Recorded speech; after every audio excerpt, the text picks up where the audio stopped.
ನ್ಯೂಸ್ಗೆ ಮತ್ತೆ ಸ್ವಾಗತ. ಇದೀಗ ಬರ್ತಾ ಇದೆ ಬ್ರೇಕಿಂಗ್ ನ್ಯೂಸ್. ಮಾನ್ಯ ಮುಖ್ಯಮಂತ್ರಿ ಎಚ್ ಡಿ ಕುಮಾರಸ್ವಾಮಿ ಅವರು ಕೆಲವೇ ಹೊತ್ತಿನ ಮುಂಚೆ ಮಾಧ್ಯಮದಲ್ಲಿ ಮಾತಾಡ್ತಾ ಇದ್ರು.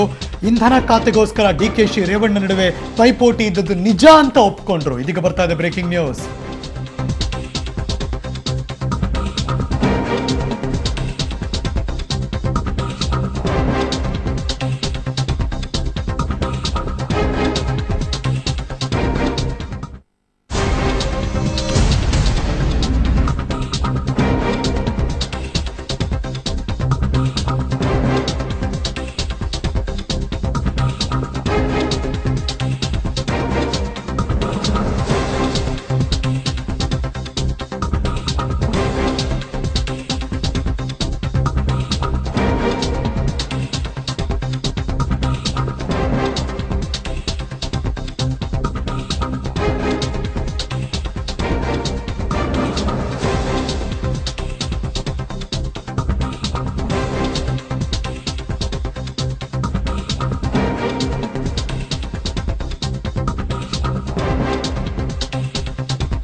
ನೀವು ನೋಡ್ತಿರುವಂತಹ ಬ್ರೇಕಿಂಗ್ ನ್ಯೂಸ್.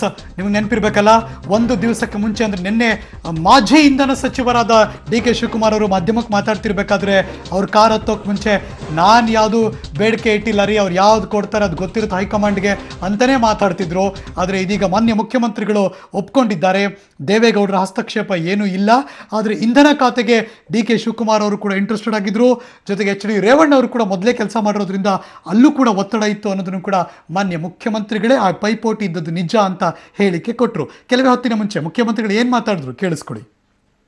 ಹೊಸ ಸರ್ಕಾರದ ರಚನೆ ಹಿನ್ನೆಲೆಯಲ್ಲಿ ಅದು ಎರಡರ ಬಗ್ಗೆಯೂ ಈಗಾಗಲೇ ಕ್ರಮ ತೆಗೆದುಕೊಳ್ತಾ ಇದ್ದೇವೆ.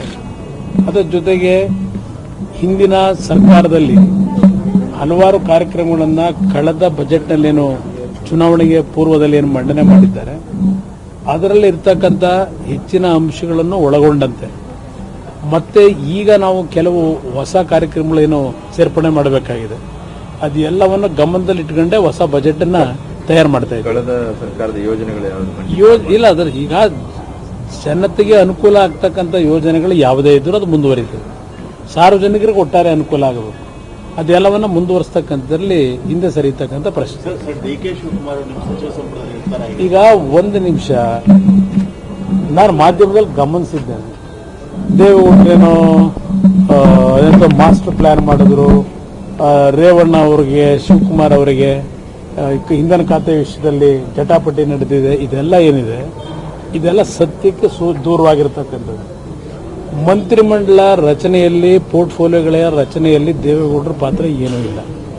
ಕಳೆದ ಒಂದು ವಾರದಿಂದ ದೆಹಲಿಯಲ್ಲಿ ನಾನು ಒಂದು ಬಾರಿ ಹೋಗಿ ನಾಯಕರನ್ನ ಭೇಟಿ ಮಾಡಿ ಬಂದೆ. ದೆಹಲಿಯ ನಾಯಕರನ್ನ ಈ ಒಂದು ಸಮ್ಮಿಶ್ರ ಸರ್ಕಾರದಲ್ಲಿ ಕೊಟ್ಟು ತೆಗೆದುಕೊಳ್ತಕ್ಕಂಥ ಒಂದು ನೀತಿಯನ್ನು ಅನುಸರಿಸಬೇಕಾಗಿತ್ತು.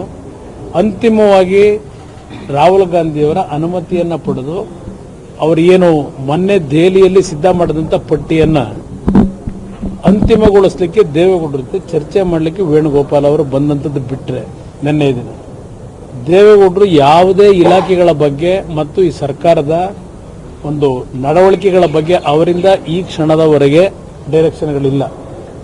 ದಯವಿಟ್ಟು ಮಾಧ್ಯಮದ ಸ್ನೇಹಿತರು ತಾವೇ ಕಪೋಲ ಕಲ್ಪಿತವಾದಂಥ ವರದಿಗಳನ್ನು ಕೊಡ್ತಕ್ಕಂಥದ್ದೇನಿದೆ ಸತ್ಯಾಂಶಗಳನ್ನು ತಿಳ್ಕೊಳ್ಳಿ. ಇವತ್ತು ಹೌದು ಶಿವಕುಮಾರ್ ಅವರು ಇಂಧನ ಇಲಾಖೆಯಲ್ಲಿ ಮುಂದುವರಿಬೇಕು ಅಂತಕ್ಕಂಥದ್ದು ಅವರ ಆಸೆ ಇದೆ, ನಾನಿಲ್ಲ ಅಂತ ಹೇಳಲ್ಲ. ರೇವಣ್ಣ ಅವ್ರಿಗೂ ಇಂಧನ ಇಲಾಖೆ ಹಿಂದೆ ಕೆಲಸ ಮಾಡಿದ್ದಾರೆ, ಇಂಧನ ಇಲಾಖೆನೂ ಕೊಡಿ ನನಗೆ ಅಂತಕ್ಕಂಥದ್ದು ಅವ್ರ ಒತ್ತಾಯವೂ ಇದೆ. ಆದರೆ ಇಲ್ಲಿ ಇವರ ಒತ್ತಾಯಗಳಿಗೆ ಇಲ್ಲ ರೇವಣ್ಣ ಅವ್ರಿಗೋಸ್ಕರ